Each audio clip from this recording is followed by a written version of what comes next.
You're watching Choice 2017, the race this week. We've had a conversation in the first, 30 minutes. So now let's look at the campaign trail. NASA flag bearer Raila Odinga was in Kiambu this week, the backyard of President Uhuru Kenyatta. And he sought to allay perceived fears of the residents, saying he has done a lot for the community and they have no reason to fear him whatsoever. Basically, he counted the number of people he's worked with from that particular community. Could you listen in a little bit to what he had to say?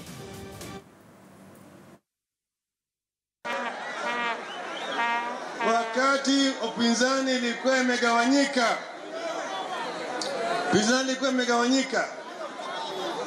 Wamalo wanataka, Kalonzo nataka, Saitoti nataka, Nyachai nataka, Raila ndiye alisema Kibaki tosha. Nani alisema Kibaki tosha? Nani alisema Kibaki tosha? Sahili nilikuwa nasema Kibaki tosha. Sikujua yeye ni Mkikuyu. Sikujua yeye ni Mkikuyu.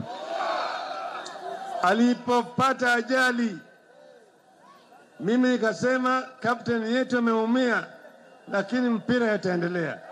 Sinisema namna hiyo. Nikashika usukani. Mimi ndo nilizuru Kenya mzima nikifanya kampeni ya urais 2002. Sifanya hivyo. Sifanya hivyo. Mpaka tukashinda. Nilipokuja na Kibaki saa ile alikuwa ameshawekwa kama rais, mkaniita mtongoria jamba. Sio mtongoria jamba?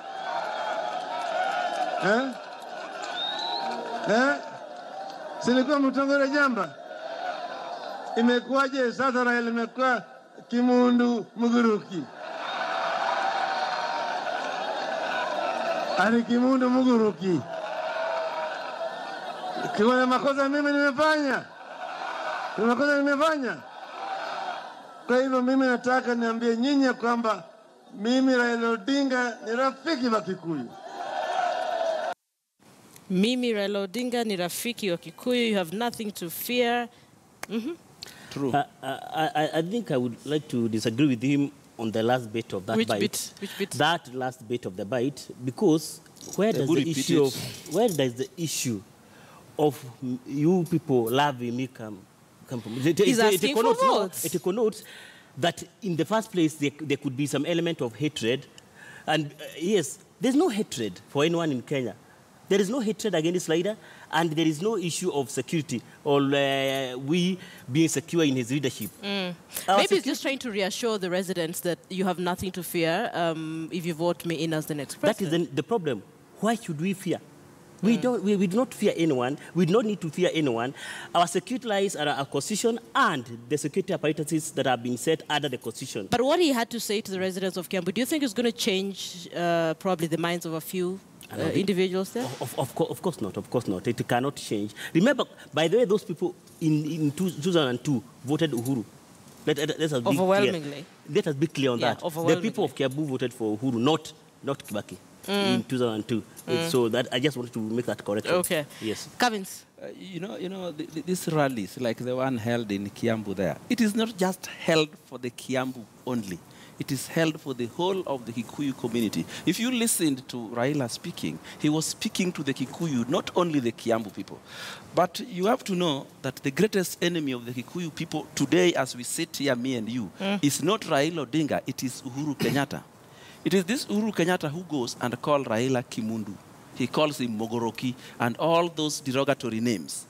And the Kikuyu people believe that this is actually those names he is being called.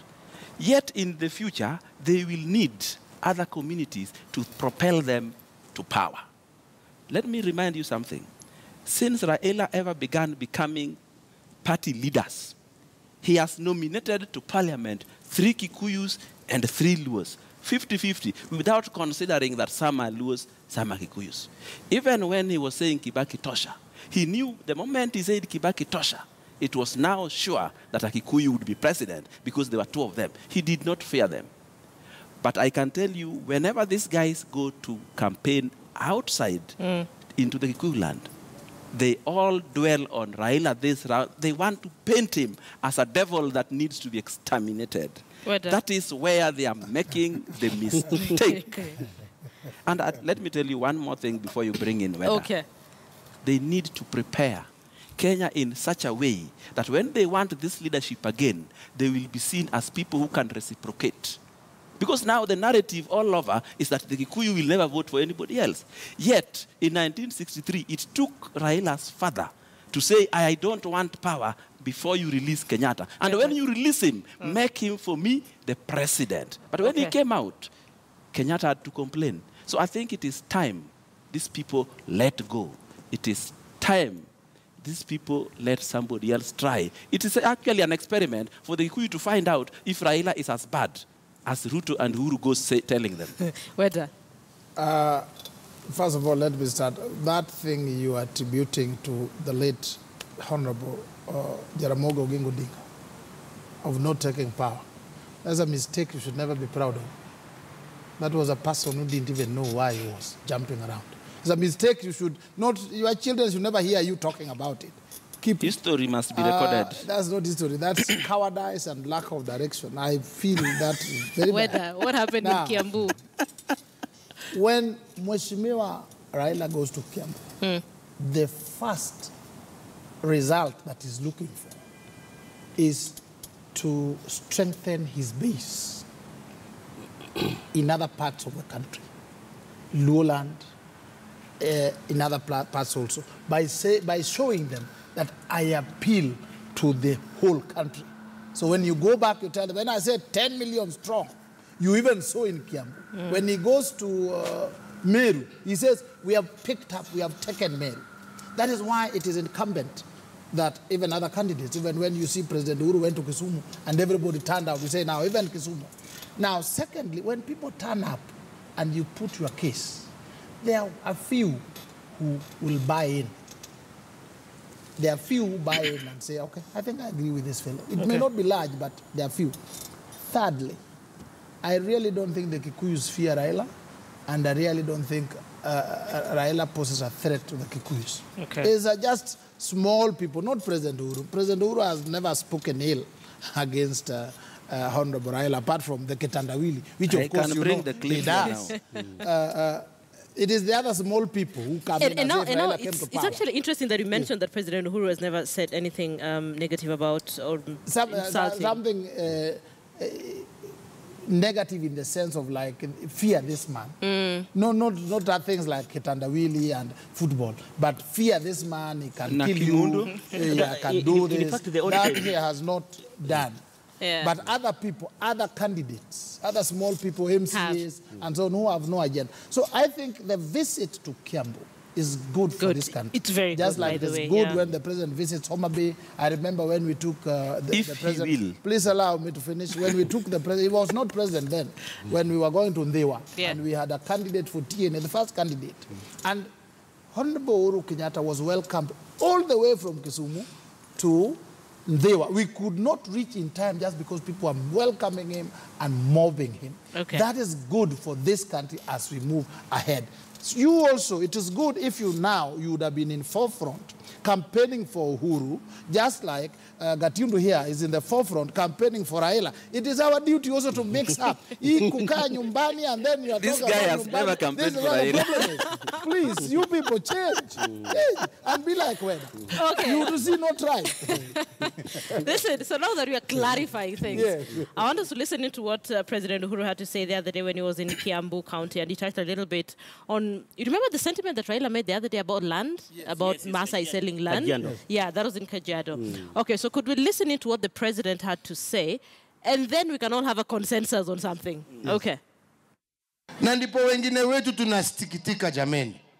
Tukisikia kiongozi mzee ambaye tunaheshimu hata kama tunashindana, akiwa anasimama mbele ya umati, akiambia watu ya kwamba ati yeye akichaguliwa ati kuna Wakenya wengine watarudi makwao. Jameni, makwao ni wapi jameni? Makao ni wapi? Si kwako, ni pahali ambapo unaishi. Cavins, did you listen to what Raila had to say the first time when he was talking about land. I listened. Does it make sense? This is his own creation. The politicians are very smart people.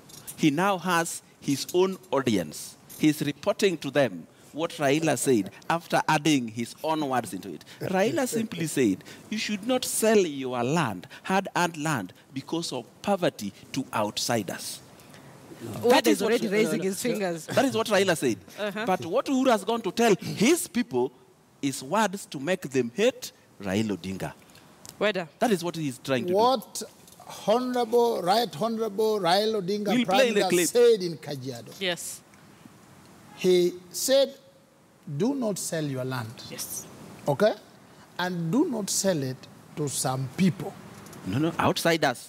Outsiders. Yes. Calling Kenyans outsiders and asking, when they don't have outside of Kajiado. Yes. Outside of Kajiado, the outsiders. Yes. Simply saying that people like Weda who live in Machakos County, if he was talking to this, through his deputy, would be saying, Kwani, I don't have my home. Why am I not in Kisumu? That is exactly what he was doing. And talking against the background that Kajiado is primarily occupied, apart from the Maasais, largely occupied by the Kikuyus and the Kisis. So he was telling Kisis and Kikuyus, Kwani amuna kwenyu? And that's what the president, when he goes home, when I have to help when you he goes home, he tells them, yeah, your cousins who are settled there, they were being told. So before you, I have to help Weda here, Linda. Hold on. Yes, Alex needs to talk. Let us not defend Raila when he goes wrong, because first, he is not infallible. He is valuable. Repeat for me what he said. I already repeated to you. What he said that I heard. Yes. Kwani hawana kwao. Correct. He said that in Kiswahili. Correct. You know, when you say Kwani hawana kwao, what you are simply saying is this.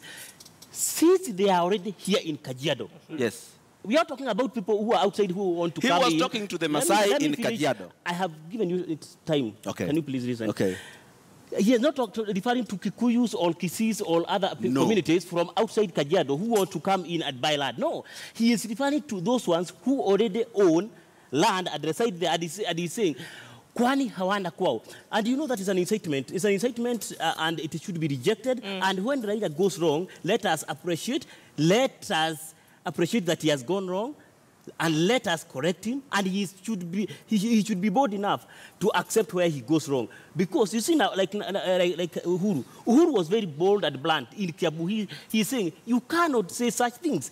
And you know, he never even abused or used bad language. He never even incited Kikuyus against outsiders when he was recently in Kiambu. Okay. No, he is being a statement, and he is saying this is what is supposed to be done or said by a national leader like Raila. And Raila should learn it is not good. You need to understand why that thing is wrong. Bringing people... You see what happened in Eldoret in 2007? Whole communities were burnt in churches because of this fixing yourself even right into the villages. Those villagers don't know. They think if you speak a different language, you are a complete animal. But this idea that you are saying he was speaking to the Kisis and the Kisis have already bought land there is wrong, because he told them not to sell land. He didn't talk about the land that has already been sold and people are occupying. He told them not to sell land. So when people come right into your villages there to buy land, just you are selling it not because you don't need it, it is because of poverty. Raila was very clear. Because of poverty, don't sell land to outsiders just because of poverty. In my government, there will be enough for everyone. You would not need to sell land to buy unga. So was that a correct interpretation by the president? Yes, no? The president wasn't interpreting what Raila said. He was creating his own, because he knows... Do you know, when Raila spoke in Kajiado, he ran to Kiambu to go and report that somebody has said there that when he becomes president, he will throw our people who have bought land there out. Okay. So he was saying his own things. And let me tell you something where they are going wrong, him and William Ruto. You cannot be adults, and instead of discussing ideas, you come down, you pass even events, and then you go to personalities. That is wrong. Okay, quick one. Yeah. Deputy President William Ruto was in Kakamega, I believe it was on Monday, and he made some sentiment touching on Eugene Wamalwa when he was campaigning there. Could we listen in to that for a second or two?